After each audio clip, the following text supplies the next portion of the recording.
дар партави сиёсати созандаи асосгузори сулҳу ваҳдати миллӣ пешвои миллат президенти ҷумҳурии Тоҷикистон муҳтарам Эмомалӣ Раҳмон ва ба истиқболи ҷашни 35-солагии истиқлоли давлатӣ дар ҷамоати диҳоти Кулканд корҳои ободониву созандагӣ бо маром идома доранд. Сокинони деҳат дар доираи корҳои ободонӣ баҳри истиқболи сазовори ин ҷашни бузурги миллӣ бо ҳисси баланди ватандӯстӣ ва саҳм гузоштан дар корҳои ободонии маҳаллизист бо баробари бунёду барқарор сохтани иншооти соҳаи маорифу тандурустӣ ва варзиш роҳҳои байнидиҳавиро таъмиру таҷдид ва мунфарш менамоянд. Ахиран бо иқдоми соҳибкорони саховатпеша ва азму талоши мардуми меҳнаткаши деҳот мунфаршкунии беш аз 1 километр роҳи кӯчаи ба номи Ҳабиб Юсуфӣ ва чароғонкунии он оғоз карда техникаву мутахассисон барои дар муҳлати муайян ба анҷом расонидани он сафарбар шуданд.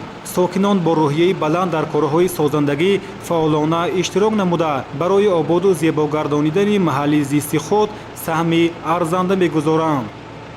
имрӯзҳо бо дастгирии сокинон ва соҳибкорони ҷамоати деҳотамон кӯчаҳои ҷамоатамон мунфарш карда истоданд ва имрӯз бошад кӯчаи мо низ мунфарш шуда истоданд.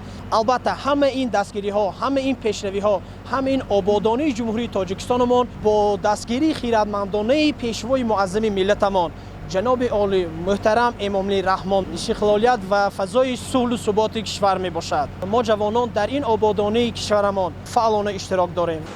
Сокинони меҳнатдӯсти деҳот бо пешдастӣ ва мароми баланди меҳнатӣ иқдоми роҳсозиро пеша карда ният доранд ки то таҷдиди ҷашни бузурги миллӣ дар ҳудуди ҷамоат дар маҷмӯъ 10 километр роҳҳоро мунфарш намоянд.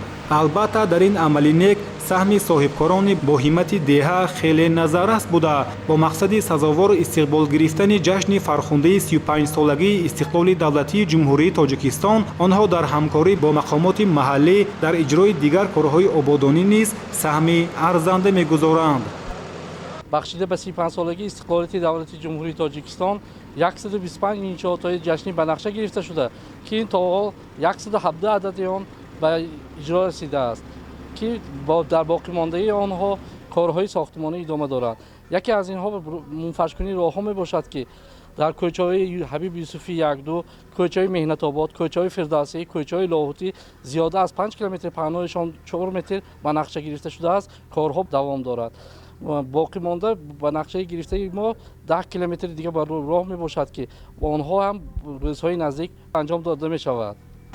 дар баробари мунфаршкунии роҳҳо корҳои тозагиву ободонӣ, кабудизоркунӣ, чароғонкунии кӯчаҳо ва дигар корҳои созандагӣ низ идома дошта симои ҷамоат рӯз аз рӯз зеботар мегардад. мардуми ҷамоати диҳоти Кулканд бар он назаранд ки дар ҳамбастагӣ ва меҳнати содиқона ҳамаи нақшаҳои пешбинишуда то ҷашни 35-солагии истиқлоли давлатии ҷумҳурии Тоҷикистон пурра амалӣ гардида ҷамоат бо дастовардҳои арзанда ин санаи таърихиро истиқбол хоҳанд гирифт.